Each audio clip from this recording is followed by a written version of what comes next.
que vocês façam um registro. Pronto, já pode começar. Gente, boa tarde. Eu sou a professora Elinéia Chagas, professora de língua portuguesa e redação, né? Nesse momento, eu estou trabalhando com as turmas de terceiro ano, a disciplina de língua portuguesa e redação, e com as turmas de segundo ano. Em parceria com a professora Ravena, eu estou trabalhando língua portuguesa e estou trabalhando também a disciplina de redação. Os alunos do segundo ano, né, que ainda não me conhecem, tá aqui eu, parecendo um pouquinho, né, e falar um pouquinho para vocês e relembrar para os alunos de terceiro ano como é que funciona essa nossa metodologia. A escola já visa preparar vocês para desafiarem, né, esses obstáculos referentes à escrita, certo? Então, em todas as nossas aulas de redação, é muito importante que vocês participem nas aulas transmitidas e na realização também das atividades que são postadas na plataforma e no Tira Dúvida, que acontece todas quarta-feira, né? A gente sempre informa o horário, a participação ainda está tímida demais. O momento do Tira Dúvida ele é muito importante para que vocês possam compreender, para que vocês possam ampliar o conhecimento de mundo de vocês também, certo? Então, por que é muito importante? Porque as aulas de redação, elas seguem uma sequência que busca preparar vocês. Então, se você deixou de fazer ou de participar de todas as atividades do mês de fevereiro, infelizmente já existe uma lacuna que nós vamos ter que encontrar um tempo para corrigir. E como redação é exercício e treino, deixar tudo para o último dia, para a última hora, não dá um bom resultado, certo? Por isso que é fundamental essa participação. A redação, a aula de redação, a gente busca sempre ampliar o repertório temático, né? Hoje nós vamos ter a professora Maiara fazendo essa ampliação de repertório temático e também trabalhar a questão da estrutura da redação e de duas competências fundamentais, que é a competência 1 e a competência 4, certo? A competência 1, ela vai trabalhar muito a questão da adequação vocabular, né? Adequação do vocabulário. É isso que pesa e é isso que é analisado na competência 1. E é uma das competências que os alunos tiram sempre mais as notas baixas. Porque vai trabalhar ali, vai trabalhar acentuação, vai trabalhar pontuação, né? Vai trabalhar a grafia adequada das palavras, e a competência 4, que vai estar trabalhando os mecanismos linguísticos, que é a questão de conectivos, né? Os conectivos dentro do parágrafo, os conectivos entre os parágrafos, que ajuda e que é de fundamental importância para a progressão do texto, certo? Então, é muito importante, antes da gente ficar sabendo a questão de ampliar o repertório cultural, antes da gente focar muito nisso, a gente também precisa focar na gramática. Muitos estudiosos, muitos especialistas dizem que a gramática ela tá sendo tirada dessas provas.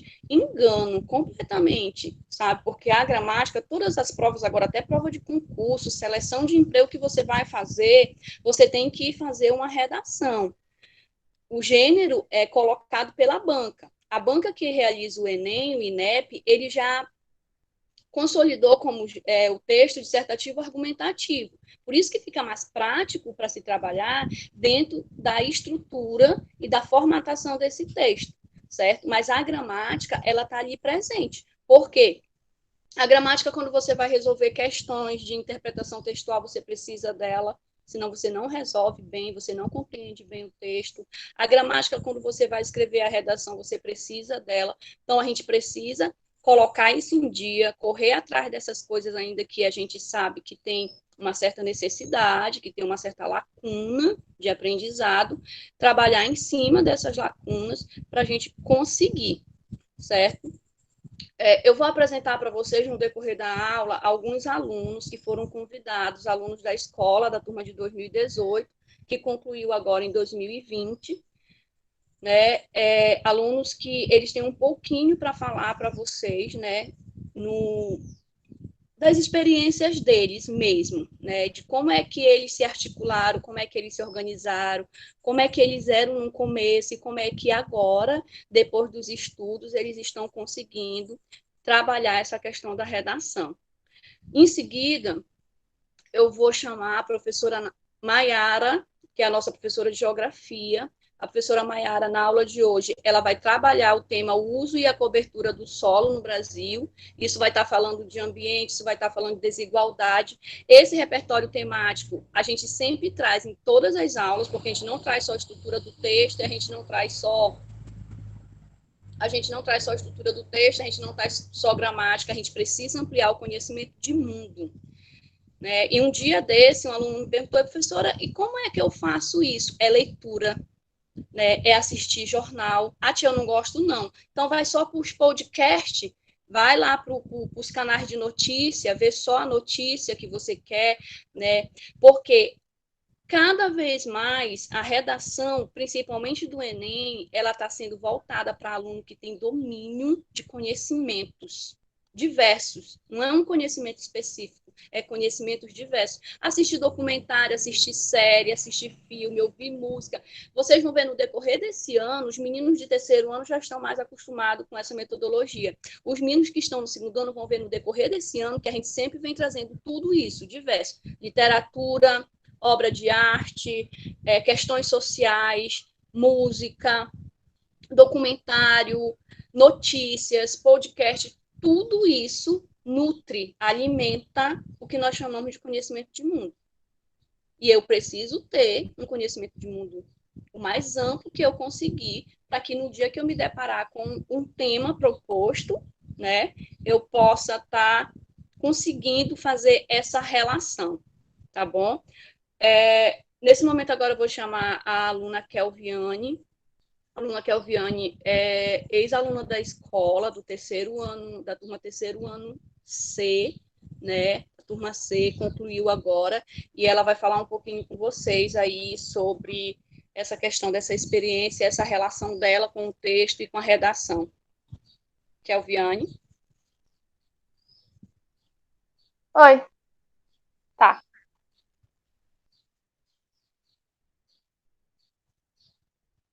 Com você, Kelviane.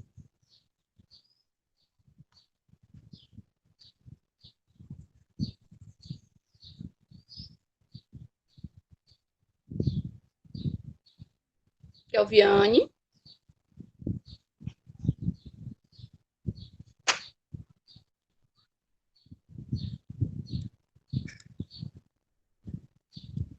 Vocês estão me ouvindo, gente? Estão me ouvindo bem? Será que aconteceu alguma coisa? Eu acho que a Kelviane caiu, viu? Certo, então eu vou chamar logo o Gabriel Tragino. Voltou a Kelviane, pronto. Kelviane, tá dando para prosseguir ou a gente passa para outro colega?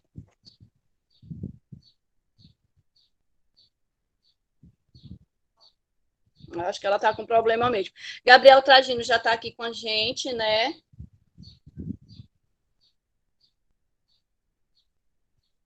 Tô sentindo. Então, Gabriel, você pode aí falar um pouco com os meninos, conversar um pouco com os Sim. meninos? Tá me escutando? Estamos sim. Boa tarde, gente. Eu sou Gabriel Tragino, como a tia já falou. E hoje eu vou falar um pouco com vocês sobre a minha experiência em questão da redação. Eu entrei em 2018 e eu não tive o privilégio de fazer a redação no primeiro ano, né? Fazer o Enem, no caso. Porque, para quem não sabe, a metodologia é muito diferente. É a questão da prova que a gente e a prova, o nosso conhecimento e a prova. E eu estava muito perdido, então eu não estava tipo, muito estudando questão de estrutura e afins. Quando eu fui fazer a prova no segundo ano, eu fiquei frustrado, eu me deparei com uma coisa que, assim, para mim, que estava muito nova, apesar de eu estar no segundo ano. Eu me sentei, fui fazer a redação e não sabia muito em questão de estrutura, em questão de colocar em cada parágrafo de regras. E eu peguei me deparei que eu tinha que estudar, que eu tinha que buscar escrever melhor, porque eu estava no ensino médio, no segundo ano, e não tinha, ainda assim, não tinha nem metade do conhecimento, não tinha metade da noção do que era escrever uma boa redação e o que o Enem me pedia. Foi aí que eu saí, cheguei na tia Linéia e falei que eu precisava de ajuda, que eu precisava aprender redação, que eu precisava aprender a escrever. Foi aí que ela me ajudou, né? Quando saiu o estado do Enem, ela viu o que eu precisava melhorar e foi me dando dicas e foi montando toda a metodologia para poder eu ir evoluindo em questão da redação. Como treino, né? Que treino é muito importante. Ela me dava toda semana, que tinha uma batalha de redação, mas eu não fazia parte, mas ela me dava toda semana uma proposta para eu escrever, para a gente debater, para corrigir, para ver o que eu estava errando. Eu também, uma coisa que tipo, eu aconselho todo mundo, toda vez você ficar assistindo, durante a semana, ficar assistindo questão de estrutura, vídeos de estrutura, porque é muito importante. Falo por experiência própria. Nesse ano eu quase esqueci de uma coisa no final da intervenção. Por isso que é muito importante você ficar assistindo. Por exemplo, os 5 elementos que tem que ter: agente, ação, modo, meio, detalhamento, finalidade, por exemplo. Então você tem que saber que tem que ter aquelas 5 coisas. Então, por isso que é sempre bom você ficar revisando e assistindo.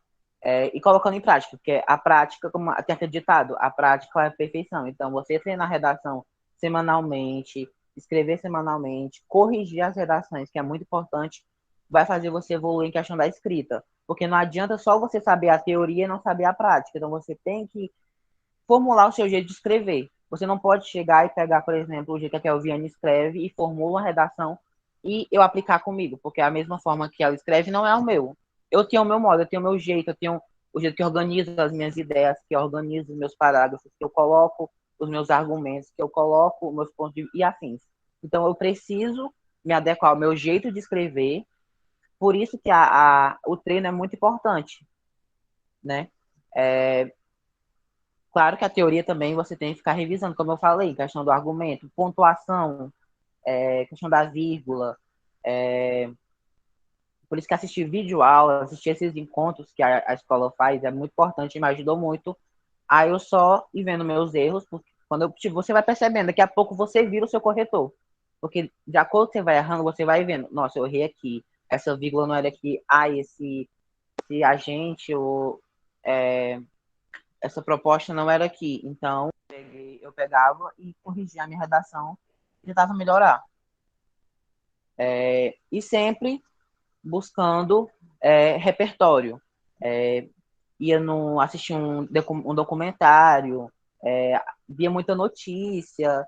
Para vocês terem ideia, a nota do Enem não saiu, mas esse ano, um dos meus repertórios, eu usei um filme de romance. Então, qualquer coisa pode estar englobado em algum tema e que você pode estar usando. Por isso que é muito importante você estar ligado, né, tipo, assistir um filme. Nossa, eu vi um assunto importante. Eu vou já pesquisar sobre isso, porque eu já posso ter em mente, se caso eu vi um tema relacionado ao que eu vi no filme, eu poder usar como repertório. Eu vi um documentário. Esse documentário fala sobre em questão de saúde mental. Eu já vi isso, questão de dados, para eu já ir guardando e ir estudando e abrangendo o meu repertório para poder usar na redação. E treino. Treino é assim, uma dica assim, chave, porque você vai se acostumando, você vai criando o hábito da sua escrita, e quando você você tá no final, você vai perceber que você já vai estar escrevendo redação em 40, 50 minutos, e a redação não vai ser mais o problema na hora do Enem. E uma coisa que, tipo, é questão pessoal, que me ajudou muito, tipo, muito mesmo, foi que eu comecei a ter o hábito de leitura. Eu era uma pessoa que não lia muito. Lia, assim, só para dizer que lia. Aí, quando eu percebi que meu vocabulário estava muito, muito, muito, assim, fechado, eu não tinha um domínio tão grande, eu comecei a ler. Ainda mais na quarentena, que eu ficava no tédio, eu não tinha mais o que fazer, não tinha mais o que assistir, eu fui ler livro. E hoje eu tenho esse hábito de ler. E ajudou muito em questão de repertório, em questão de vocabulário, porque a leitura em si ela é muito importante, não só para a redação, mas para a nossa vida. Então, eu ter tido o hábito de leitura me ajudou muito nessa trajetória de escrita, de redação, e que eu sou muito grato por isso. E a tia Liné também me ajudou muito com as dicas. E é isso. Muito obrigada, Gabriel. Obrigada aí, sucesso na sua Obrigada, jornada. tia. Eu espero poder contar sempre com você. A escola espera poder contar sempre com você, com a sua participação. Continue lá com seus vídeos nos seus canais, junto com no seu canal, junto com a Kelviane, para que a gente possa estar também usando como ferramenta de estudo e de pesquisa. Kelviane está por aí agora, tá? Tô, tia. Kelviane, queria convidar você aí para deixar algumas palavras para os meninos, né, dentro dessa sua jornada também, em busca aí desse melhoramento da sua redação, da sua comunicação, porque escrever também é isso, né, é saber expressar de forma clara, objetiva para outra pessoa que vai estar nos ouvindo ou que vai estar nos lendo. Com você, Kelviane. Tá. Boa tarde primeiro, né, gente? Assim, a gente fazer uma redação, ela exige que a gente tenha muita técnica, tenha domínio das técnicas de fazer uma redação muito bem. Porque, tipo, existem vários gêneros e textuais e cada um deles tem a sua própria regra. Por exemplo, o vestibular, processos seletivos e o Enem. Então, eu vou dar umas dicas para vocês do que eu fazia e faço até hoje para poder escrever alguma coisa, escrever uma redação, um texto, qualquer coisa que eu vou fazer na minha vida. Então, primeira coisa é desenvolver o seu hábito de leitura, gente. Eu, Kelviane, todo mundo sabe que eu gosto de ler. Mas eu não gostava nem um pouco. Pra mim, antes não servia de nada. Eu fui começar a gostar de ler no final do meu 9º ano. Que aí foi que eu tive o domínio, sim, desenvolvi, né, o hábito de leitura. Porque eu não gostava nem um pouco. Pra mim, o livro não servia pra nada. E hoje eu dobro a minha língua quando eu vou falar isso. Você também tem que demonstrar conhecimento, como a Helena falou, ter conhecimento de mundo sobre cada assunto. Por isso que é bom você estar olhando fontes de alguma coisa que postar, por exemplo, no Enem no ano passado, a gente vivia olhando todos os sites para poder ter conhecimento e tudo. Outra coisa que você tem que eu tinha bastante é criar uma linha de argumento, porque é muito importante você não ter que só jogar as coisas lá no texto, como eu fazia antes, no meu 1º ano, só pegava qualquer coisa que eu achava que era correto e jogava no texto de qualquer jeito. E a pessoa que fosse ler que lutasse para poder compreender. Era isso que eu fazia, bastava eu jogar lá e pronto. Mas isso era totalmente errado. Foi tão totalmente errado que na minha primeira redação, como treineira, eu tirei só 460, eu não sei nem como. Porque eu mesma fui ler, quando ela me mandou o PDF desde o de 2018, eu mesma não estava compreendendo o que eu tinha escrito ali. E a pessoa que leu foi muito certeira. Outra coisa que você pode usar é utilizar informações confiáveis. Você pode estar utilizando fontes responsáveis, como órgãos governamentais, empresas de pesquisa e veículos de comunicação, que isso tipo, é muito confiante para você botar na sua redação e tudo. Outra coisa que eu fazia muito, e hoje tomara que eu não faça mais, é não fugir do tema, gente. Não fugir do tema de jeito nenhum. Se lá pedir pra você falar sobre abacaxi, você não vai falar sobre maçã. Porque, embora isso seja básico, é muito válido você revisar e certificar que você compreendeu o tema. Eu, por exemplo, lia e reli umas 2 vezes mais ou menos o texto motivador para ver se eu tinha compreendido realmente aquele tema. Embora que tivesse lá sobre tecnologia, aí eu pensar que qualquer coisa que eu colocasse de tecnologia lá estava dando certo. Mas não estava, não. Estava horrível. Deixa eu ver se tem outra coisa que eu usava.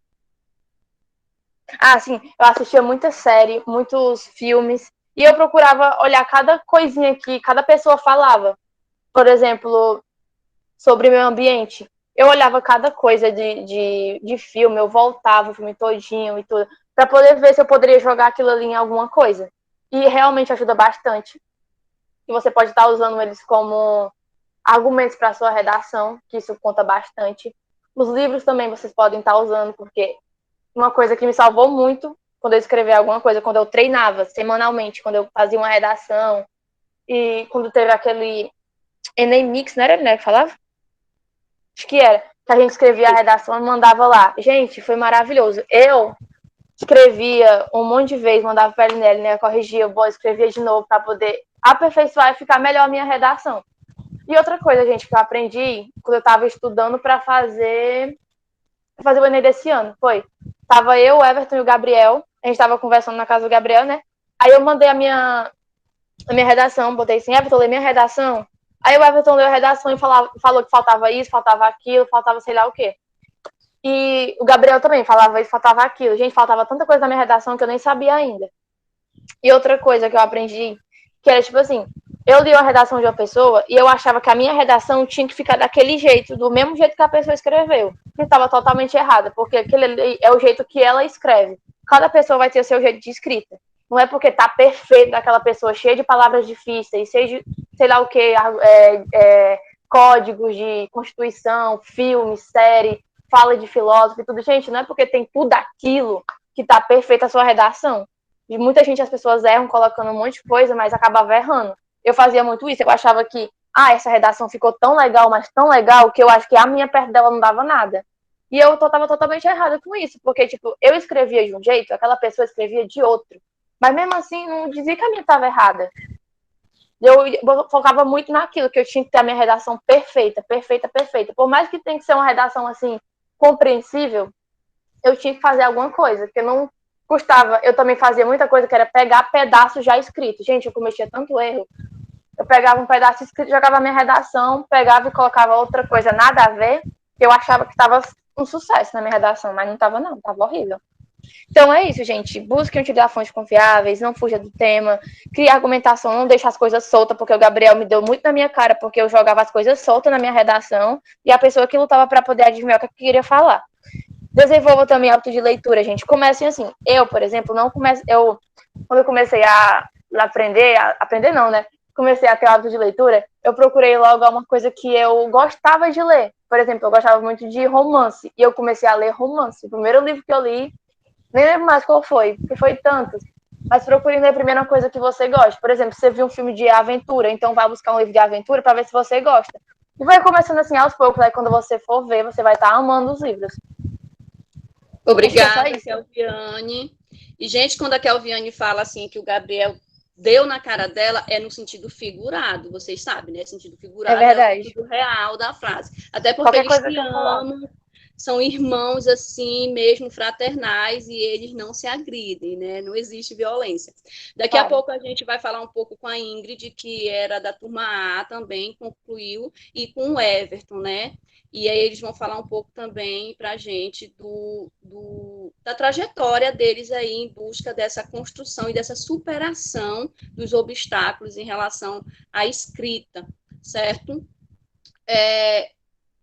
Se alguém está aí do outro lado com medo, né? Se alguém está aí do outro lado dizendo que não consegue, que não sabe escrever, nunca mais digam isso, porque vocês são alunos da MTI Adelino Cunha Alcântara, certo? E vocês têm como professora de redação a professora Elinéia. Não é a melhor professora do mundo, mas é a professora que se dedica e que pesquisa e que quer que vocês pesquisem e sempre vai estar ali, sempre vai estar ali. Né? Muitos alunos entram com dificuldade e me procuram. Eu já fiquei muito feliz porque já tiveram alunos do terceiro ano e alunos de segundo ano que eu não tive a oportunidade de conviver com os alunos de segundo ano no ano passado, devido ao ensino remoto, conviver presencialmente, mas já entraram em contato comigo. Então, assim, se você quer, eu lhe digo uma coisa, você vai conseguir, porque eu vou fazer tudo o que tiver ao meu alcance para que você consiga tirar a melhor nota possível na sua redação do Enem, né? E com isso, quando eu digo assim mesmo, eu vou fazer o possível e impossível até para você tirar a melhor nota, é porque eu sei que vocês também, no final desse processo, vocês vão ter essas experiências, vocês vão dizer que vocês passaram a ler mais, vocês passaram a gostar mais da leitura, vocês passaram a pesquisar mais, porque o gostoso da redação, além de você poder jogar com todos os conhecimentos que existem na sociedade, o gostoso da redação é que ela te permite tudo isso, ela te permite pesquisar em um livro de romance, ela te permite pesquisar em uma série baseada em fatos reais, ela te permite pesquisar em uma música que já fez muito sucesso. Então, a gente é conhecimento de mundo, sabe? E é muito gostoso você ter esse conhecimento de mundo, você ter para si esse conhecimento é uma sensação muito gostosa. Falando nisso, eu vou trazer para vocês agora a professora Maiara, a nossa grande, gigante professora aí da área de geografia, que também tem um conhecimento de mundo. Aproveitem essa professora, explorem, pergunte, questione, porque também ela está ali sempre para servir ao conhecimento da melhor forma possível. Então, eu vou deixar vocês agora um pouco com a professora Maiara. Ela vai falar para vocês sobre o nosso tema de hoje e vocês podem estar perguntando assim, fala, professora, o que é que isso tem a ver com redação? Tudo. Todo o repertório tem a ver com redação, porque todo o repertório temático traz conhecimento de sociedade, conhecimento de mundo, certo? Daqui a pouco eu volto. Maiara. Boa tarde, gente. Vocês conseguem me ouvir direitinho? Perfeita! Primeiramente, eu quero agradecer a Eliné pelo convite de estar aqui nesse momento, né, tão importante para o aprendizado de vocês. Eu ouvindo os meninos falarem aqui e me sentindo tão orgulhosa do quanto eles estão seguros, né, do posicionamento deles, da trajetória deles e do aprendizado. Isso é muito gratificante para a gente enquanto professor, certo? Fernanda, eu vou transmitir agora, certo?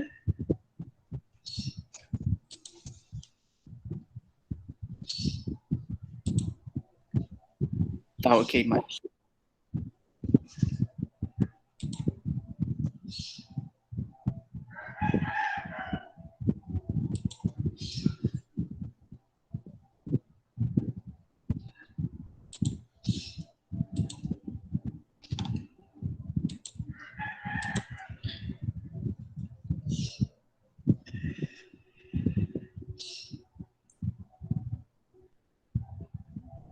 Tá dando para ver direitinho, né?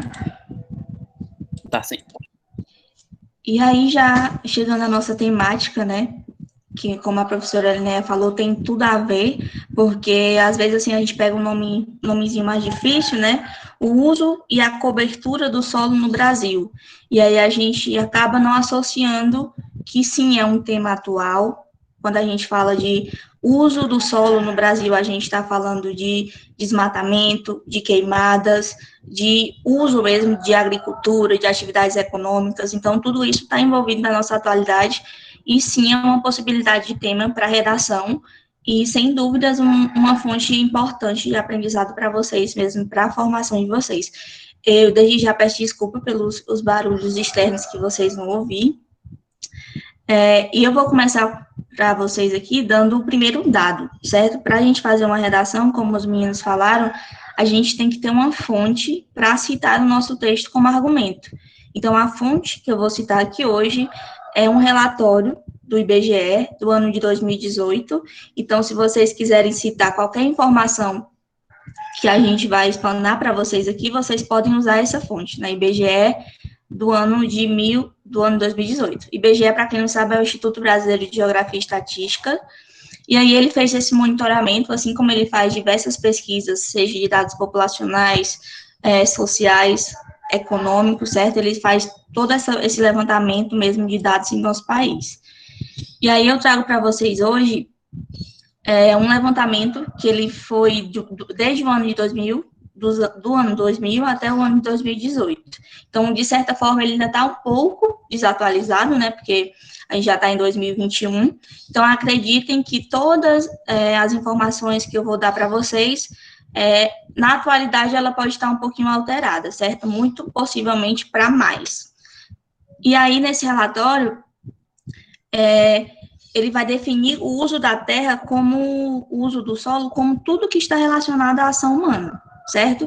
Seja a construção de uma cidade, seja um plantio de soja, a criação de gado, o desmatamento de uma floresta, tudo que está associado à ação humana vai estar inserido nessa relação, né, de uso do solo. E aí, nesse relatório, ele define 12 classes, que algumas eu vou enfatizar mais para vocês, outras eu vou passar brevemente, para que vocês possam entender como que é, de fato, esse uso e cobertura do solo no Brasil. A primeira categoria que é dada nesse relatório é sobre a área artificial. O que seria essa área artificial? Lembrando que todas essas categorias têm a ver com a relação humana. Tudo que a ação antrópica, a ação do homem, pode alterar, de certa forma, na natureza, no que já era um meio natural.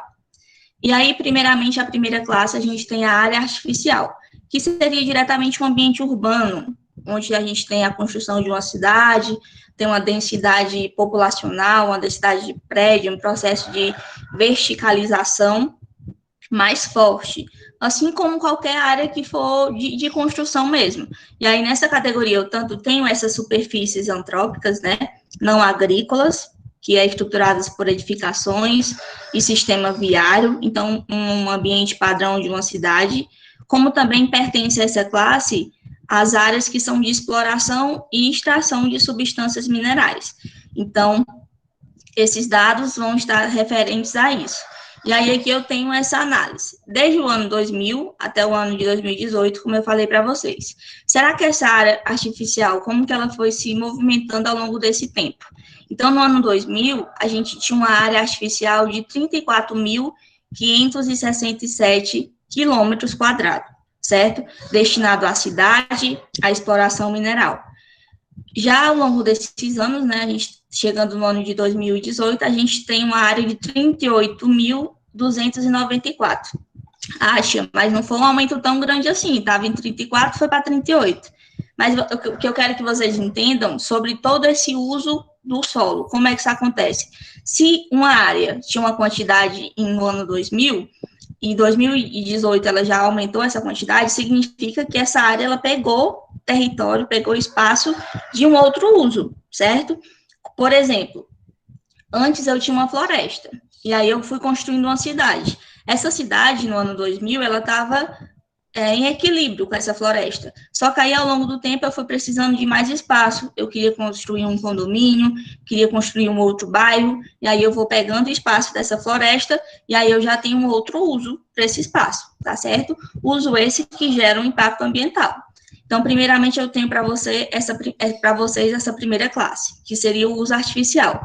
Mais para frente, eu vou explicar para vocês todas as relações que se dão nesse espaço de uso artificial. Que aí é interessante até que os meninos falaram para você não fugir do tema. Quando você escuta essa frase, né, o uso e a cobertura do solo no Brasil, talvez você possa optar por uma outra abordagem, não falar de todas essas classificações que eu vou dar para vocês hoje, mas falar como que é esse uso estritamente na cidade, como que se dá isso dentro da cidade. Ah, tem uma área que é mais povoada, tem uma área que é de área verde, então não deixar isso estrito para esse ambiente. Não, eu estou falando de todo o território brasileiro, de todos os tipos de uso desse território, seja ele um espaço urbano, seja ele um espaço rural, certo? É todas as formas de uso desse espaço. E aí a outra classe que a gente tem é a área agrícola. Então, a gente já explicou como que é a área artificial. Chegando na área agrícola, a gente já faz uma relação muito negativa, né, com o que a gente tem hoje na atualidade.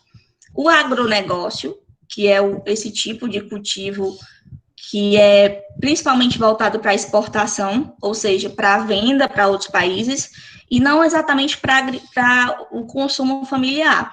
Então, por exemplo, quando você está falando de agronegócio, muitas vezes você está falando de uma cultura, por exemplo, de soja, de milho, que é vendida para outros países para servir a outros fins, certo? E não necessariamente para o consumo humano aqui no nosso país. Então, é importante ressaltar isso para você. Essa área que a gente está tratando, não necessariamente porque ela é uma área agrícola, ela vai estar diretamente na produção de alimento, mas muito é para exportação, tá certo? E aí a gente percebe claramente que essa área agrícola, ela aumentou muito, né, ao longo dos anos. Então, nos anos 2000, eu tinha 458.975 quilômetros quadrados. Em 2018, eu tenho 664. Ah, tia, mas isso é bom, porque está vendendo mais o mercado internacional, o Brasil está tendo um avanço na economia. Lógico que essas atividades de exportação, elas são importantes para o comércio, para o mercado, para a economia interna de um país, mas lembrem-se do que eu falei. Se essa área aqui, no ano 2000, ela tinha 458 quilômetros quadrados, e depois, em 2018, ela já aumentou mais de 200 quilômetros quadrados, significa que essa área pegou de outro uso, certo? Então, vamos novamente trazer o exemplo da floresta. Eu tinha um plantio aqui de soja, e aí eu queria aumentar, eu queria expandir para me poder ter mais lucro. E aí eu vou começar, pouco a pouco, desmatando uma área de floresta, para que eu possa ter um avanço desse plantio agrícola. Aí vocês conseguem perceber, esses usos, eles vão se modificando ao longo dos anos.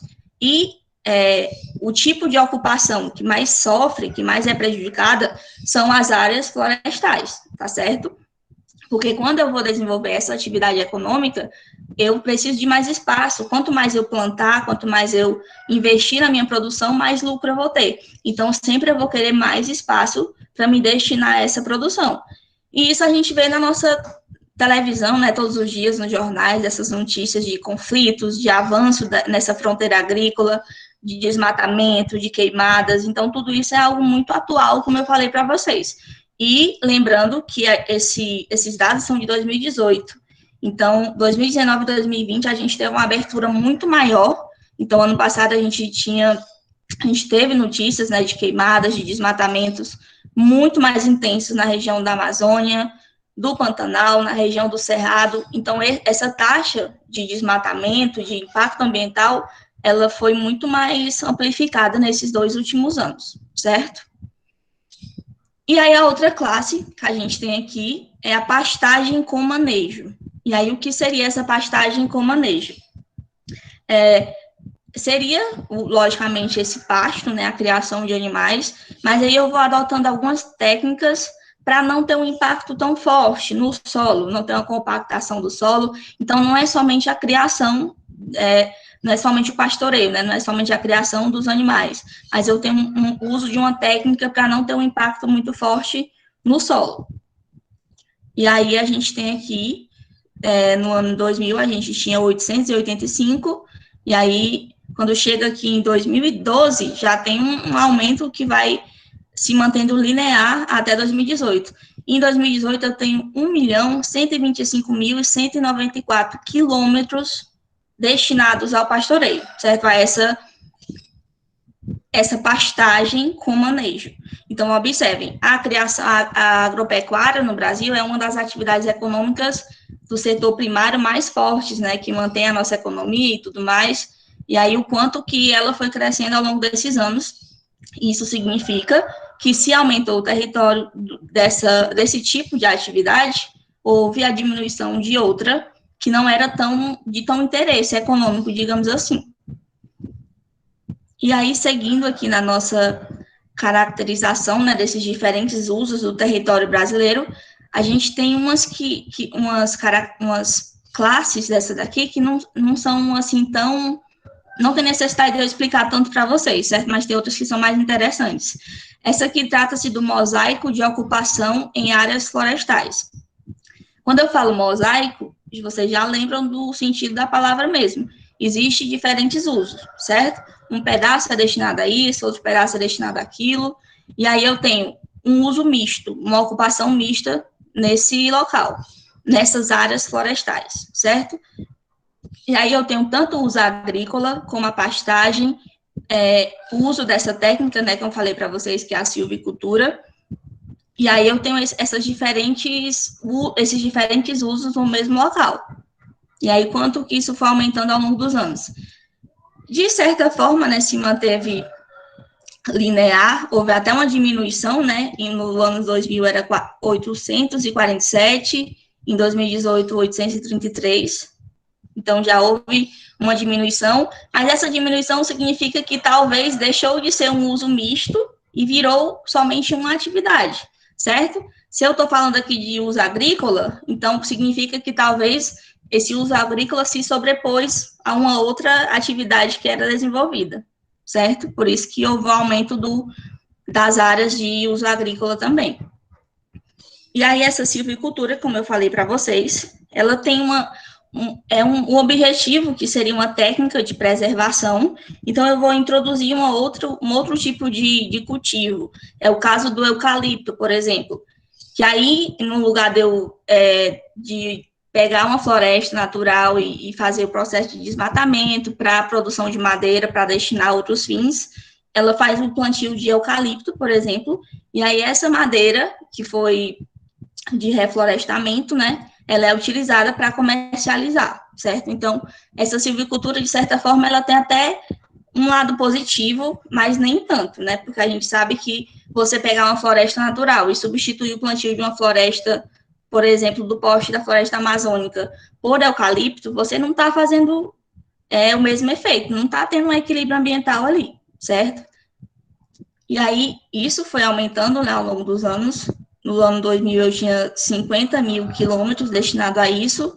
Em 2018, eu tenho 85 mil. Então, está acontecendo também um aumento. E essa aqui é interessante, porque essa classe é a classe de vegetação florestal. Então, aqui entra aquelas nossas florestas mais importantes, né, do Brasil, digamos assim, como a floresta amazônica, a Mata Atlântica, porque essas áreas florestais são áreas que têm árvores de grande porte, certo? Então, essas árvores têm que ter uma média de mais ou menos 5 metros de altura, certo? Então, são árvores de grande porte. Eu posso ter áreas florestais que têm uma outra característica, uma outra composição, e aí não entra aqui. Nessa caracterização, são florestas realmente mais densas. E aí, o quanto que é interessante a gente verificar, né? Enquanto as atividades econômicas como a agricultura, a agropecuária vão aumentando, a gente tem a diminuição dessas áreas de vegetação florestal. Então, no ano 2000, eu tinha 4 milhões de quilômetros, né, de áreas de floresta, e em 2018, eu tenho 3.712.000 quilômetros. Isso significa que o Brasil perdeu 7,5% das áreas florestadas. Então, isso é um impacto muito grande. E para onde foram essas áreas que eram de floresta? O desmatamento, as queimadas, essas atividades criminosas, né? Que vai fazendo com que essas outras atividades, como o agronegócio, como a pecuária, elas vão entrando cada vez mais perto dessas florestas, e aí elas vão perdendo território. Então, se eu tenho, por exemplo, eu vou mostrar para vocês como é o caso do centro-oeste do Brasil. O centro-oeste brasileiro, ele é principalmente destinado a essas atividades, certo? Ao agronegócio, à criação de gado, e aí, como eles são muito perto dessa fronteira, então é muito mais fácil eu fazer um desmatamento numa área de floresta, eu esticar aqui o pedaço do que era destinado à minha produção. Então, é muito fácil ter esse aumento, né, aqui no Brasil, principalmente porque a gente não tem fiscalização, a gente não tem uma política pública de preservação, de fato, dessas áreas florestais, então é muito difícil. Então, se eu pudesse indicar para vocês uma problematização para a redação, isso daqui é perfeito. Esse argumento que eu falei para vocês, que do ano 2000 até o ano 2018, o Brasil perdeu 7,5% das suas áreas florestais, certo? Aí o restante foi para onde? Se ele perdeu, foi destinado a atividades econômicas que, à vista, né, do mercado, do próprio Estado, é mais importante financeiramente do que a preservação dessas áreas, certo? E aqui a gente tem outros, como eu falei para vocês, que é importante destacar outros tipos de vegetação, certo? Como áreas campestres, que também foram diminuindo ao longo dos anos. Aqui, no caso, a gente pode caracterizar o cerrado brasileiro, certo? Que também está passando por esse processo muito forte de desmatamento, de queimadas. Então, é por isso que tem essa diminuição, que tinha 1.800.000 quilômetros, em 2018, 1.600.000. E aí, nos últimos 2 anos, como eu falei para vocês, houve essa intensificação muito maior. Áreas úmidas, aqui eu destaco para vocês o Pantanal, por exemplo, que é uma grande planície inundada. Então, se manteve em equilíbrio, né, basicamente, ao longo desses anos, apesar de ano passado a gente ter tido um impacto muito forte, né, nessa região. Então, por isso que eu vou sempre falando para vocês sobre o que está acontecendo, né? Nesses últimos 2 anos, a gente teve um processo muito forte de desmatamento, de queimadas, de fato, a floresta e perdendo essa credibilidade até mesmo nos órgãos de fiscalização. Então, a gente não tinha meio que a quem recorrer. Então, se eu não me engano, foi em 2019 que houve esse processo de mobilização mais forte, que o mundo todo voltou os olhos para o Brasil por conta do que estava acontecendo na Amazônia, exigindo posicionamento, exigindo para que fosse feita alguma coisa, mas a gente sabe que, na prática, os órgãos de fiscalização, eles têm sido enfraquecidos, então tem sido cada vez mais difícil ter uma preservação, uma conservação diante desse embate, né? Porque as atividades econômicas querem o território, querem ocupar, querem usar aquela parte, aquele espaço, e a floresta está ali também, que é uma coisa importante para a biodiversidade do país. Então, existe esse empate muito grande, que, infelizmente, as atividades econômicas têm ganhado mais força, né? Aqui a gente tem um outro mosaico, como eu falei para vocês, mas a gente não vai focar, porque tem uma coisinha bem importante aqui que eu quero mostrar para vocês.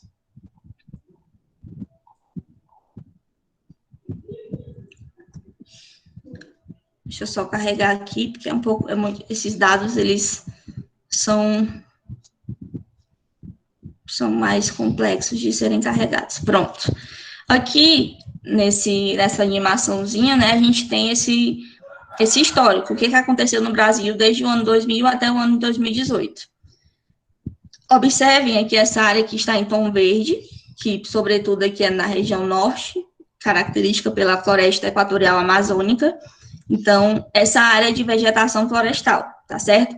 Percebam que, eu não sei se dá para vocês verem direitinho pelo slide, mas no ano 2000 a gente tem uma área, um território muito maior de áreas florestadas. E aí, quando vai passando os anos, ó, esse que está num tonzinho laranja, ele começa a adentrar mesmo na floresta, assim como esse que está em um tonzinho amarelo, que é exatamente a área agrícola e a área de pastagem. Então, é o agronegócio e a pecuária, certo? Essas duas atividades econômicas, elas tendem a fortalecer essa invasão que está acontecendo nesse local aqui da região norte, na floresta amazônica. Assim como aqui na Mata Atlântica, a gente tem esse impacto muito maior, né? Então, a gente tem algumas áreazinhas verdes aqui no litoral, mas aí a gente vai sempre vendo que o que prevalece no território brasileiro é esse tonzinho de laranja, que diz respeito à pastagem, o tonzinho de amarelo, que é a área agrícola, esse tonzinho mais bege é a área campestre, certo? Como eu falei para vocês, do Cerrado, por exemplo, que estava passando por aquele impacto, se concentra mais aqui nesse local. E aqui, ó, nessa região é onde está o centro-oeste do Brasil. Percebam que o centro-oeste do Brasil é basicamente quase todo laranja e amarelo, né? Então, por isso que eu falei para vocês que essas atividades se concentram aqui. Então, se eu tenho bem aqui uma fazenda, um plantio de soja, é muito mais fácil de eu ir a pouco adentrando no território da floresta, principalmente porque não tem fiscalização, não tem leis fortes, né, para punir as pessoas que fazem isso, e aí a gente vai gerando esse impacto muito maior, que a gente sabe quais serão as consequências, né, para o nosso planeta. E aí, a floresta amazônica, por si só, ela tem uma biodiversidade que o nosso país, ele devia se orgulhar e preservar o máximo possível, porque o valor que a gente tem dentro do nosso país é muito maior, porque em nenhum outro território do mundo existe uma biodiversidade que se compare à nossa. Porém, os ideais econômicos, né, o que eu posso ganhar nesse momento, fica muito mais importante nesse processo de uso e ocupação do território brasileiro, certo? Fernando, tu pode voltar agora para o slide?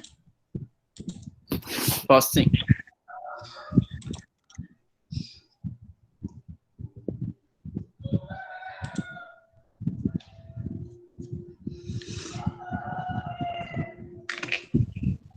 Gente, se vocês tiverem alguma pergunta em relação à abordagem temática aí sobre esse assunto, né, eu não me canso de ficar vendo a professora Maiara explicando essas coisas, né, que são bem específicas da área dela, e a gente vai aprendendo junto também.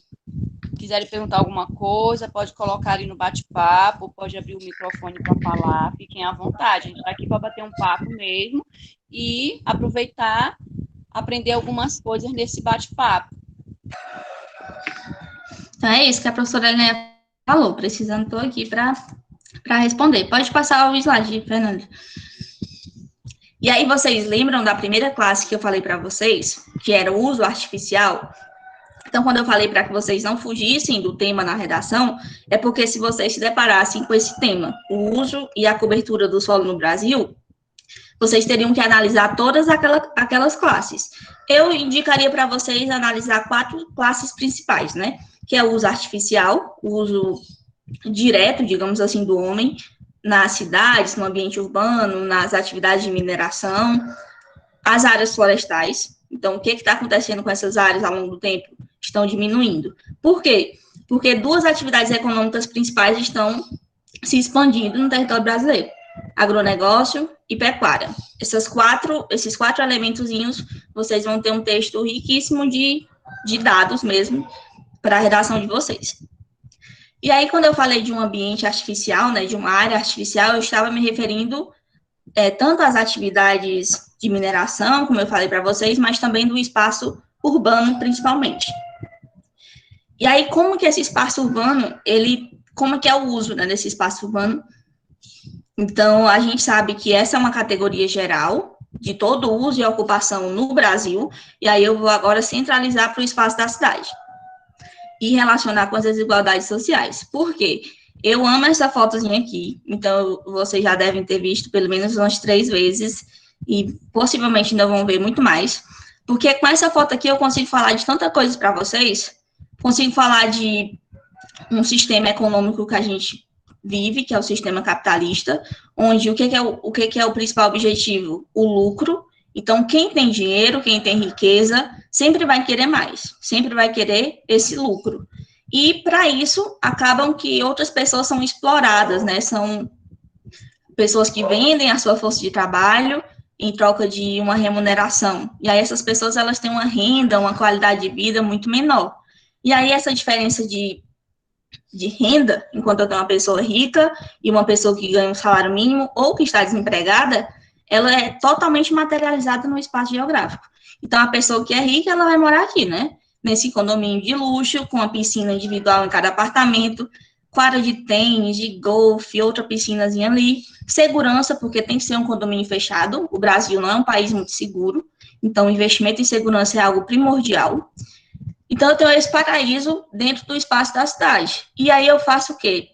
Eu fecho os meus olhos e eu deixo invisível esse outro espaçozinho aqui, ó, que está fazendo fronteira com o meu paraíso aqui no meio da cidade.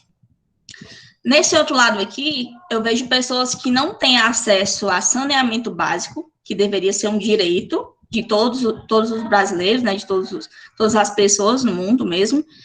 Direito à moradia digna, porque essa comunidadezinha aqui, inclusive essa foto aqui é em São Paulo, tá, gente? Desse lado aqui é o bairro Morumbi e aqui Paraisópolis. Nessa comunidade aqui, eu consigo até ver que essas casas têm uma estrutura melhor, né, de tijolo e tudo mais. Mas na maior parte dessas comunidades, as casas são de papelão, de tábua, não tem o mínimo de, posso dizer, dignidade para esses moradores. E aí aqui eu tenho possivelmente o domínio do tráfico, totalmente irregular, as condições mesmo de comércio. Percebo a infraestrutura aqui das vias, por exemplo. Desse lado aqui eu devo ter uma avenida de 4 vias, desse lado aqui eu devo ter becos, vielas. Então, tudo isso vai definindo esse uso, que acaba sendo desigual nesse espaço. Então, é aqui que eu percebo o quanto que esse sistema capitalista faz com que esse uso artificial do espaço brasileiro, ele seja desigual. Porque existe, sim, é por isso que tanta gente sai do Brasil, né? Por isso que tanta gente vai morar em outros países que oferecem uma infraestrutura muito melhor. Porque tem países que investem em planejamento urbano, como eu já vou mostrar para vocês uma imagem. E no Brasil a gente não tem isso. Porque a gente, além de ter todo um processo de exploração, todo um desenvolvimento meio que atrasado em relação ao restante do mundo, a gente tem um problema muito sério em relação à política, em relação a políticas públicas de desenvolvimento social, e isso faz com que essas desigualdades fiquem cada vez mais evidentes, principalmente, né, desde o ano passado. Então, claro, a gente sabe que um país, ele é desenvolvido, ele tem condições econômicas quando ele está preparado para lidar com tudo.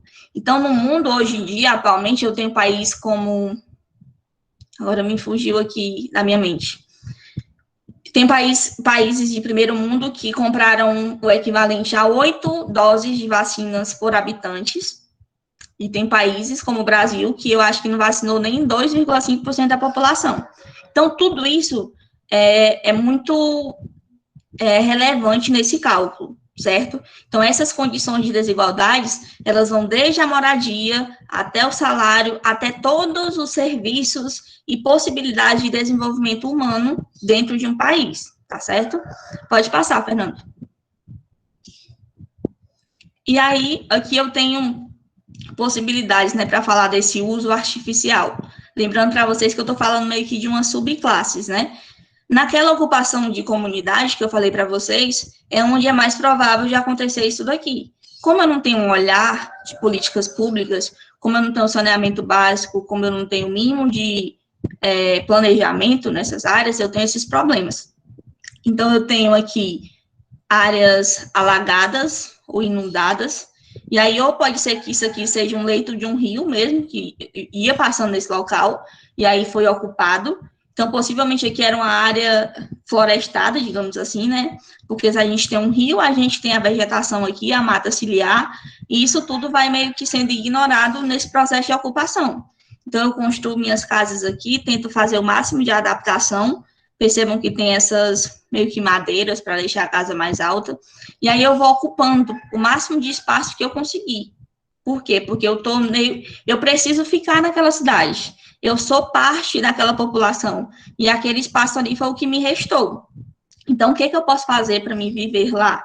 Eu vou construir minha casa e adaptar de acordo com as condições que eu tenho.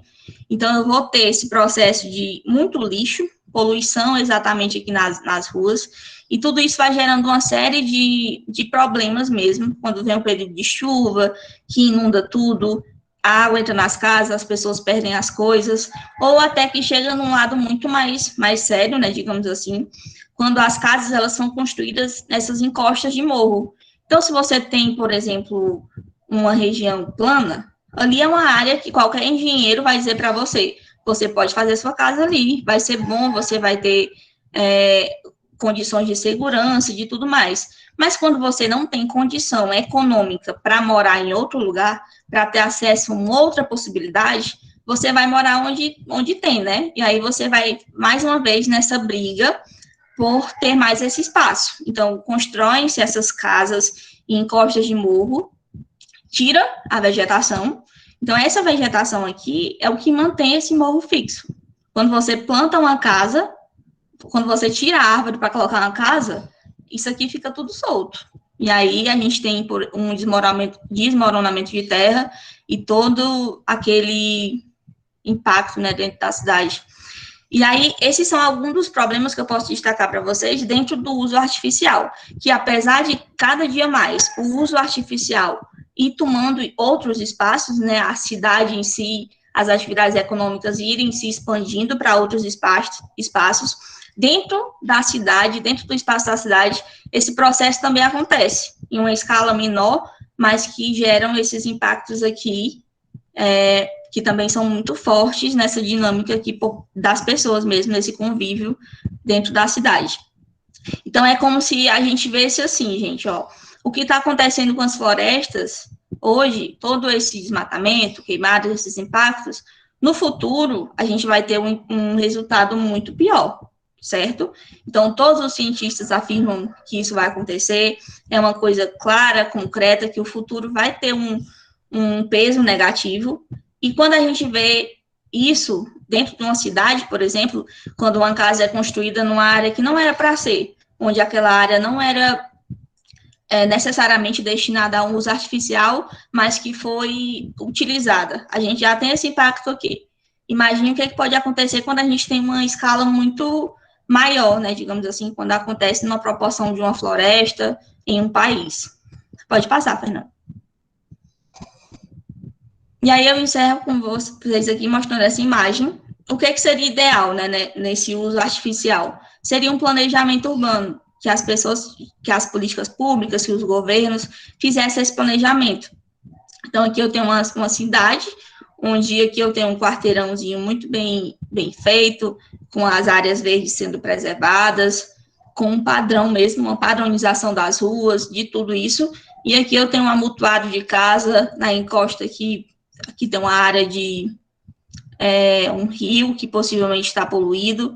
Então, o que seria a resposta para isso? Uma possível conclusão, né, para vocês, seria que existisse planejamento, tanto planejamento urbano para o espaço da cidade, como planejamento territorial. Então, se eu tenho um planejamento territorial dentro de um país, eu vou ter ali a delimitação do que eu posso utilizar para a agricultura, do que eu posso utilizar para a pecuária e do que eu posso utilizar para o uso artificial e o que eu quero de áreas florestais. Então, se eu tenho um planejamento territorial, eu consigo ter controle sobre tudo isso, assim como o planejamento urbano, certo? Então, essa relação que eu fiz para vocês entre o uso artificial e o uso geral, né, da cobertura do solo no Brasil, ele tem esses dois pesos. E o que seria a conclusão que eu colocaria para vocês? Investir em planejamento. Planejamento urbano na cidade, planejamento territorial na escala do nosso país, né, na escala brasileira. Então é isso, gente. Espero que vocês tenham entendido. E qualquer coisa, podem perguntar aqui no chat, que eu estarei à disposição de vocês. Espero ter contribuído aí para o repertório, né, da redação de vocês. Muito obrigada, professora Maiara. Antes de eu dar continuidade aqui, eu vou convidar a Ingrid, né? A Ingrid também é aluna que já concluiu, e o Everton, certo? Para falar um pouquinho com vocês, poucos minutos aí. Ingrid, você está aqui? Tô, tia. Com você. Sim, estamos ouvindo bem, sim. Então, gente, boa tarde. Quero agradecer a tia Linéia pelo convite. Eu vou ser bem breve para não tomar muito tempo, certo? Bom, eu vou primeiro de tudo dando logo dicas para vocês que os meninos a Kelvin e o Gabriel já reforçaram bastante. Tenham hábitos de leitura. É muito importante vocês terem uma visão de mundo, entendeu? Não é só livros de romance, essas coisas, mas leiam revista, assistam bastante noticiário. Eu era uma pessoa que, tipo assim, eu detestava bastante ver noticiário, mas para ajudar na redação eu comecei a ver para ter uma visão de mundo e ter mais argumentos. E, gente, o mais importante é vocês sempre estarem, tipo, praticando. É como o Gabriel falou, a prática nos leva à perfeição, e isso é fato. Então, tirem um tempinho para vocês sempre estarem colocando, estarem fazendo redações umas 2 vezes na semana, peguem diversos temas, e aquela coisa, cada um de vocês tem um jeito de escrever, vocês têm a metodologia de vocês podem criar as suas metodologias, vocês vão criar os seus argumentos, entendeu? Não, é como a Kelvin falou, não vão se basear pela redação que você viu, não, aquela redação lá muito boa, não é porque você viu aquela redação ali que a sua também não pode chegar ali, entendeu? Vocês só precisam realmente se esforçar. Uma coisa que eu vou falar aqui para vocês é, tipo, da minha dificuldade, que eu tinha bastante, que eu sempre cismei em repetir palavra, que o texto não fica muito legal quando você repete muita palavra. Então, eu dou uma dica para vocês sempre procurar outras palavras que tenham os mesmos significados. Eu tinha muita dificuldade com isso, então eu comecei a pesquisar diversas palavras com os mesmos significados para poder pôr no meu texto. Isso é bem importante. Então, assim, crie metodologias para vocês, que vocês consigam, façam mapas mentais sobre redação. Eu fazia bastante isso, mapa mental. E, assim, resumidamente, vocês precisam praticar, ter uma visão de mundo que é muito importante. E eu digo para vocês que vocês têm uma professora de redação incrível, que tá aí para vocês para tudo. Eu digo por experiência própria, porque quando eu precisava muito, a tia Lina estava sempre ali, me mandando artigo e tudo. E vocês têm isso na palma da mão de vocês. Então, aproveitem e agarrem a oportunidade que o Adelino traz para vocês. E principalmente para os alunos de terceiro ano, que vão fazer o Enem já para valer, gente, não fiquem tranquilos, entendeu? Vocês são bem maiores que a nota de vocês. Bom, vocês vão poder tentar diversas vezes. Então, assim, só foquem, pratiquem de verdade. Porque no dia da prova vocês vão pelo menos pensar assim, eu pratiquei, eu estudei bastante, certo? Então é isso, vejam noticiários, leiam, assistam séries que também ajudam bastante, certo? E é isso, vou ser bem breve para não tomar muito tempo. Obrigada, Ingrid. Sucesso aí para você também, na sua jornada, na sua caminhada. Obrigada. Aqui. Everton está aqui com a gente. Oi. Pronto, vou deixar vocês um pouquinho com o Everton, alguns minutinhos, e aí eu já volto para falar um pouco mais especificamente de redação no Enem. Com você, Everton. Opa.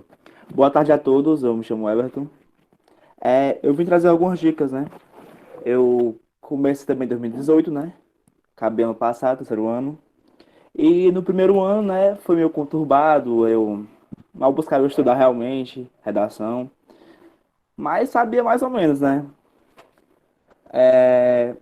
Não foi uma nota tão satisfatória, não foi o primeiro ano, 580 só. Mas a partir do segundo ano, eu busquei, né? Busquei realmente aprender realmente como fazer uma redação.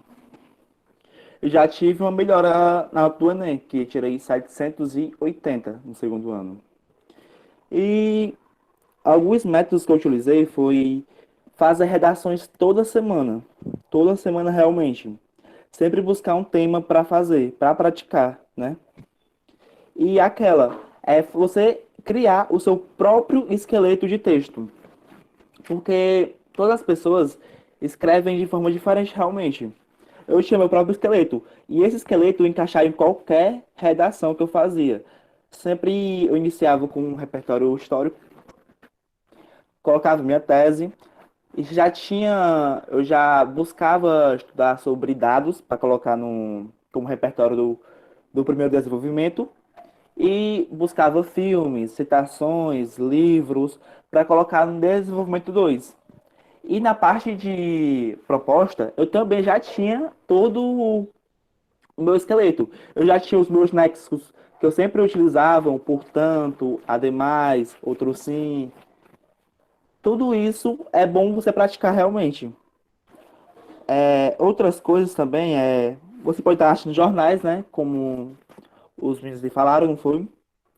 E também vocês podem estar seguindo as páginas de notícias no Instagram, como o G1, o Jornal o Globo, o Portal UOL.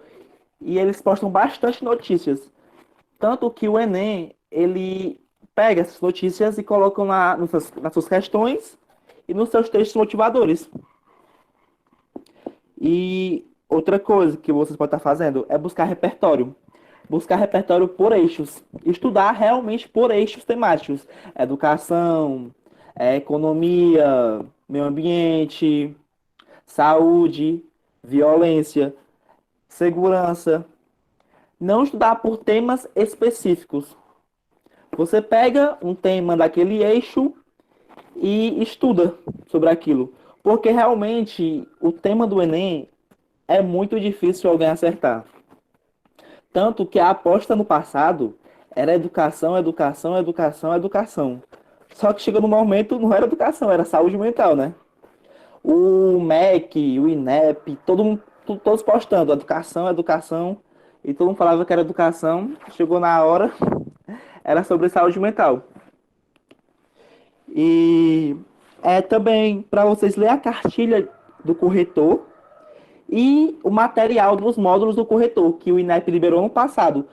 Esse material é utilizado para o corretor aprender a corrigir uma redação. Ou seja, vocês entraram na pele do corretor. vocês irão saber o que o corretor vai querer na hora da redação, entendeu? Vocês também têm que analisar os temas anteriores para ver como é que o Enem cobra na redação, e estudar as competências. E outra coisa também é vocês, além da ajuda, né, que os professores irão ajudar, como a Linnea, ela ajuda realmente, você manda a sua redação para ela, ela corrige nas provas e tudo mais. Vocês também podem estar optando, eu não sei se vocês escolheram curso preparatório, mas sempre também é bom, porque você envia e eles mandam sua redação corrigida com cada erro que você errou, com cada nota da competência e sua nota geral, e ainda faz um comentário geral da sua nota. Tem uma plataforma que é o Imagine. O Imagine, você paga um pacote de redações e você pode mandar quantas redações você quiser dentro do seu pacote, né? E a sua redação é corrigida em até 24 horas. Ou seja, é ótimo para as pessoas que querem estar treinando semanalmente, né? E fiquem atualizados realmente sobre tudo que ocorre no Brasil, né? Já que o Enem ele realmente gosta de cobrar um problema que está na atualidade e é pouco visível. E é apenas isso, pessoal, que eu tinha para falar. Obrigado pela atenção de todos. E obrigado também, Linnea, pelo convite. Muito obrigada, Everton. É sempre bom ter você por aqui com a gente, assim como todos os outros alunos que se dispõem a colaborar. E agora a gente vai falar um pouquinho, né, sobre essa questão da redação. Vocês observaram que a professora Maiara, ela fez uma abordagem do repertório temático proposto, né, e ela sempre colocou para vocês de que forma vocês poderiam estar usando esses argumentos, esses fatos. Até colocou para vocês como poderia solucioná-la na proposta de intervenção. No decorrer do ano, durante nossas aulas, nós vamos sempre buscar esse trabalho, que já é um trabalho, uma metodologia que nós adotamos, né, de trabalhar por pastas, né, pastas são, vamos falar de saúde, e aí a gente busca entender, a nível de Brasil, tudo o que está acontecendo, dados, informações, legislação na área de saúde, e assim a gente trata meio ambiente, segurança, política, educação, porque isso ajuda muito vocês, né? Fazer o fichamento do que a gente precisa a nível de dados e de informações é muito importante, assim como fazer o fichamento dos elementos, né, que compõem que precisam compor a proposta de intervenção para que vocês tirem uma nota máxima. É muito importante a gente não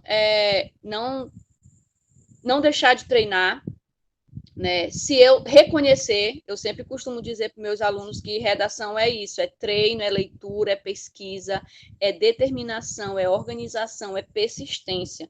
Eu fiz questão de trazer os meninos, eu convidei esses meninos, né? Porque vocês observaram que todos eles falaram como eles eram no início e o que eles fizeram para superar essa dificuldade, né?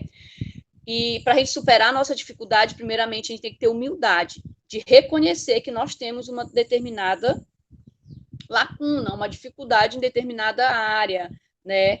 Depois, a gente tem que procurar mesmo, né? Com todos os professores, tudo o que é ensinado na sala de aula, né? Química, física, matemática, biologia, geografia, filosofia, sociologia, história, tudo a gente pode estar utilizando para ampliar o nosso conhecimento de mundo, a partir do momento que eu procuro pesquisar mais, que eu procuro ler mais, que eu procuro entender melhor, certo? Quando a gente fala de Enem, o Everton falou aí que no ano passado realmente foi uma surpresa, né? No ano passado, o INEP liberou, né? O INEP é a banca responsável de promover, organizar, monitorar e validar o Enem. E ele faz uma seleção, tem critérios específicos para você participar, os corretores, né, para ser selecionados. E depois que eles são selecionados, eles passam por treinos, por prova, por preparação. E realmente, ano passado, o INEP liberou a cartilha de treino, que é que os corretores usam. A gente costumava dizer ano passado que era o caminho, né, das pérolas. Mas mesmo, ainda assim, foram pouquíssimos alunos, e quando eu falo pouquíssimos mesmo alunos a nível geral, que buscaram conhecer, né, buscaram pesquisar. A gente baixou, a gente disponibilizou, a gente vai disponibilizar de novo, porque ali ele vem explicando bem direitinho o que o corretor espera de você em cada competência, o que você não pode errar em cada competência, e isso já é uma vantagem muito grande para a gente. E falando de competência, a gente pode passar aí, a gente vai passar para as competências, né?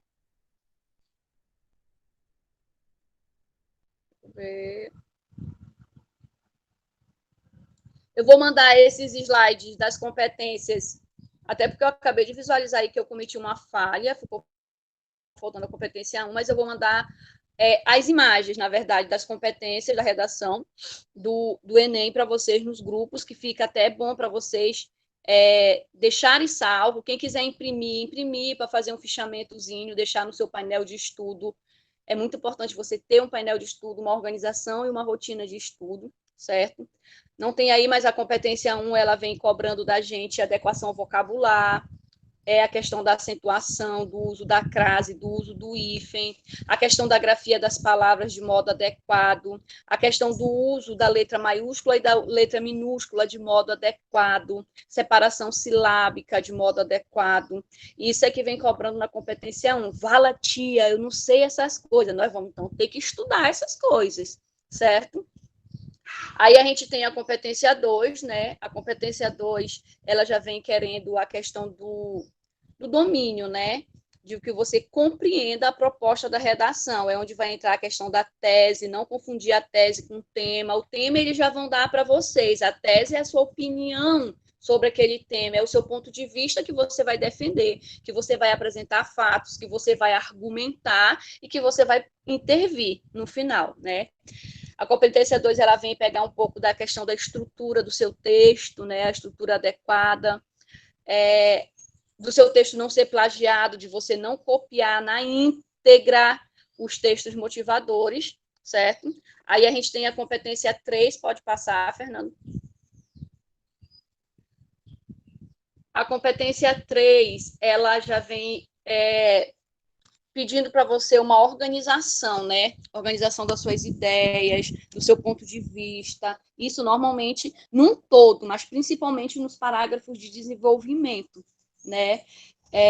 Deixar o desenvolvimento coeso, coerente, iniciar uma ideia e terminar uma ideia, é uma coisa que eu ainda vejo muitos alunos fazendo, eles iniciam a ideia fica solta, aí quando a gente vai ler, a gente não fecha a ideia, não compreende o que o aluno quis, a mensagem que o aluno quis passar para a gente. Por isso, a ideia do treino, né?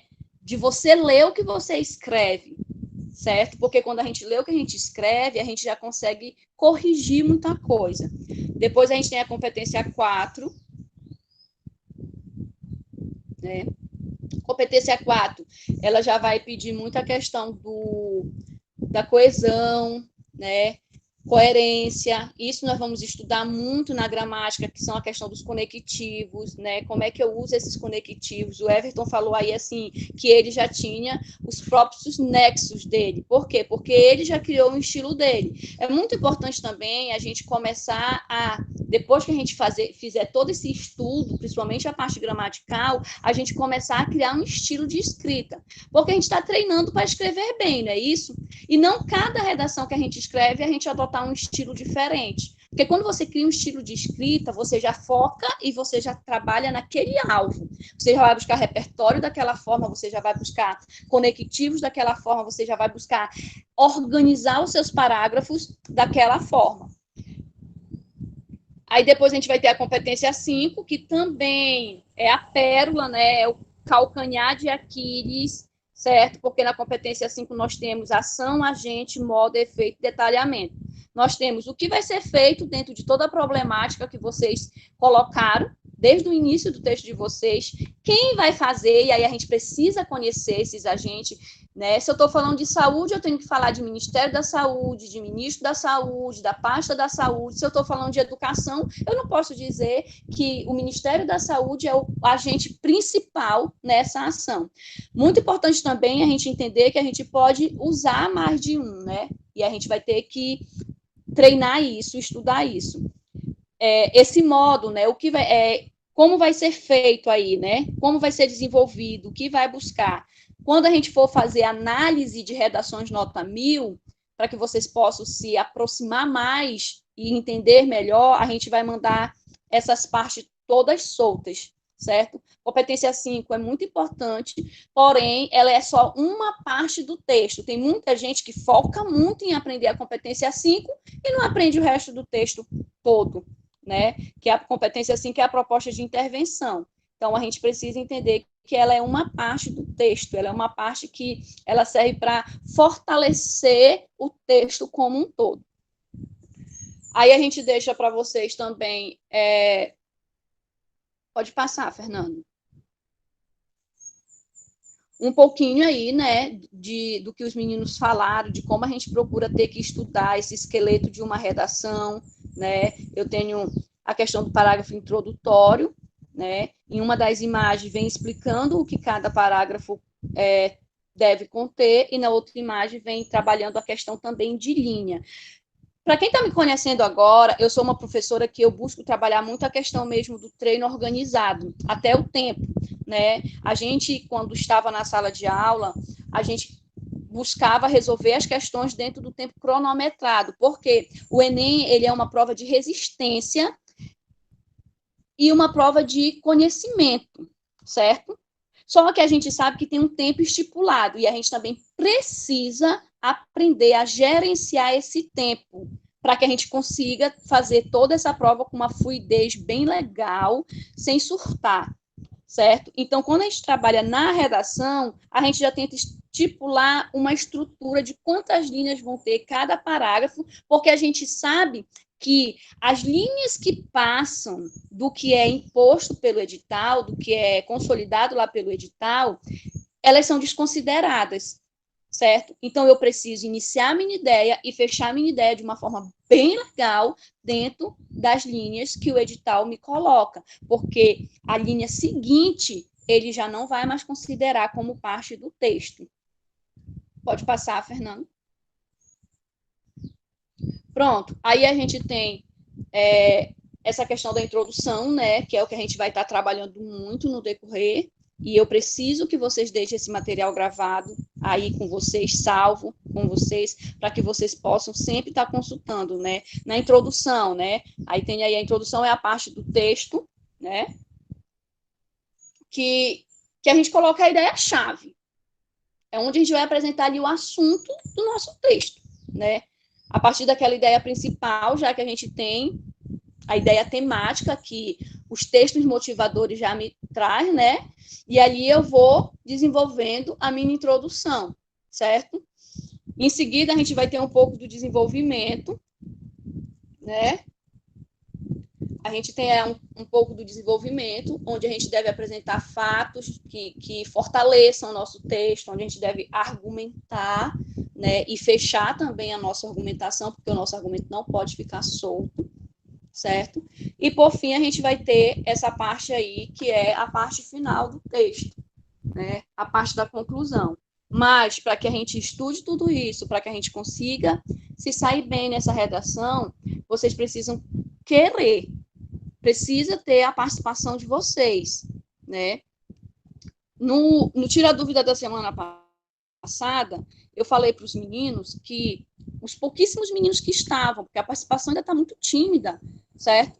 Nós passamos lá, eu acho que 1 hora conversando, batendo papo, ampliando o repertório, certo? E aí a gente manda uma imagem numa atividade, pede para que vocês façam uma análise, vocês estão mandando, peço para que vocês coloquem um ponto de vista, ou que vocês argumentem em relação a uma chart, ou em relação a alguma coisa, e vocês estão mandando uma linha escrita, 2 linhas escritas, né?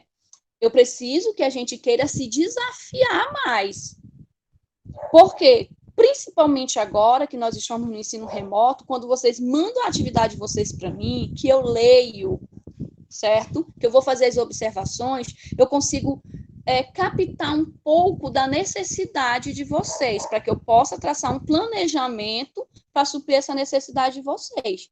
Então, redação vai ser o quê, professora? É pesquisa atrelado ao estudo da gramática. É gramática atrelado à pesquisa. Eu preciso atrelar essas duas coisas, certo? Eu preciso atrelar a gramática e eu preciso ser pesquisador, né? Como o Everton falou, ano passado, a nação toda de estudante apostava em um tema e quando caiu lá, caiu outro tema. E se vocês souberem que a gente tem tanto material aqui no Brasil, nós temos filmes, né? Filmes, e não é só um, não, nós temos mais de um filmes que abordam essa temática. Nós temos documentários de fatos reais que abordam a temática da saúde mental. Nós estamos tendo no momento uma questão de legislação, né, de lei aí, que tem trabalhado em relação a vetar ou não vetar recursos à assistência da saúde mental. E tudo isso é pesquisa, né? Então, nesse momento aqui, eu já inicio a minha despedida, agradeço a participação de todos vocês, certo? Gostaria de novamente me colocar à disposição, agradeço a participação do Fernando, que está aí nos bastidores, vendo quem está entrando, quem está saindo, monitorando quem entrou só para colocar a frequência. A professora Maiara, né, a gente sempre tenta trazer algum especialista da área, da área que nós vamos estar com o repertório, para estar fazendo essa abordagem, certo? E agradeço a participação dos ex-alunos e de todos vocês, tá? Um grande abraço aí e até o nosso próximo encontro.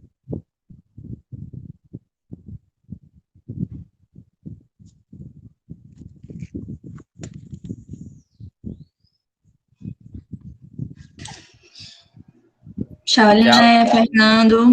Tchau, Obrigada, gente. Maiara. Tchau, gente. Nada.